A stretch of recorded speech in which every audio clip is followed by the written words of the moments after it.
National Nutrition Natural Health Reviews. 3 minutes of the latest naturopathic info with Canada's leading nutrition experts. Watch, learn, and get healthy naturally. Hey there, Naturopathic Doctor Jonathan Beatty here, health expert at Nationalnutrition.ca. Today I want to talk about fibromyalgia. Fibromyalgia is a condition of chronic fatigue paired with chronic pain. It sometimes takes a little while for somebody to get diagnosed because doctors really want to make sure they've ruled out other common causes of these symptoms. Essentially, fibromyalgia is a diagnosis of exclusion. When your doctor can't figure out what else you have, you get diagnosed with fibromyalgia. You want to ensure that you do get things like hypothyroidism ruled out, certain nutrient deficiencies like vitamin D deficiencies ruled out, as well as chronic inflammatory conditions like autoimmune conditions such as lupus or rheumatoid arthritis.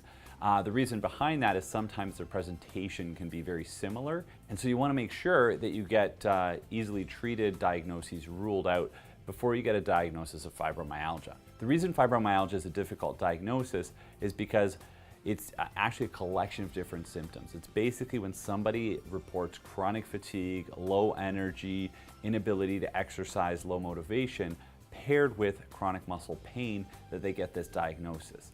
Now, some key features in helping to understand this syndrome are that the body has impairments in energy production at the cellular level, as well as chronic elevated levels of inflammation. Now, there are a couple of triggers that I've seen in my practice that can actually seem to cause fibromyalgia symptoms. One of the most common things that I run into are food allergies or food sensitivities.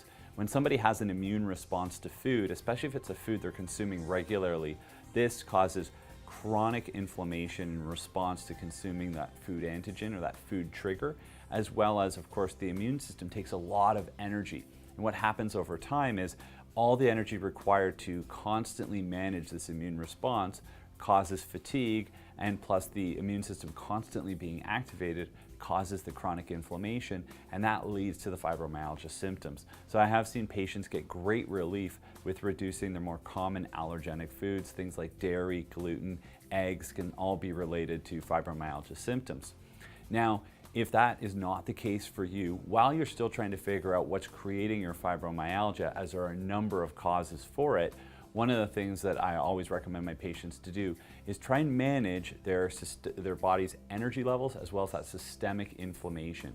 And in order to manage energy, what we need to manage are the mitochondria, or the energy producing parts of the cell. And so what I always recommend my patients, because there is good evidence of it helping people with fibromyalgia, is something called coenzyme Q10, which is required by every cell in the body to manufacture energy. It's part of something that you might have learned back in science class called the electron transport chain, or Krebs cycle, which is how our cells and how our bodies produce fundamental energy. And so having adequate levels of CoQ10 ensure that your cells can do that. As well, I typically recommend a variety of anti-inflammatories to help manage the inflammation, because inflammation breeds acidity, and acidity impairs energy production. So that's why it's so important that we manage our body's cellular energy, but as well as manage the inflammation at the same time. So one of the things I often use for fibromyalgia, because it's been shown to be effective, is a herb called devil's claw, or Harpagophytum procumbens. Now, it needs to be used over a period of at least 4 to 6 weeks before you're going to start to see benefit from it, but it is very good at managing chronic inflammation. Additionally, I also like an enzyme called serratia peptase, as it's a great anti-inflammatory enzyme for managing chronic inflammation that doesn't have a lot of side effects and is safe to use with a lot of other medications that somebody with fibromyalgia may be on.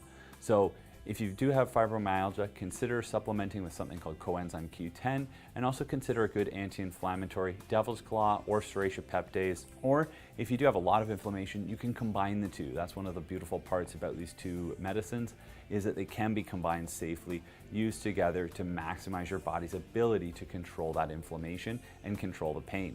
So I hope this video has helped. Check out more of our natural health videos, subscribe, and if you have any questions or comments, please post them below, and always remember, knowledge is health.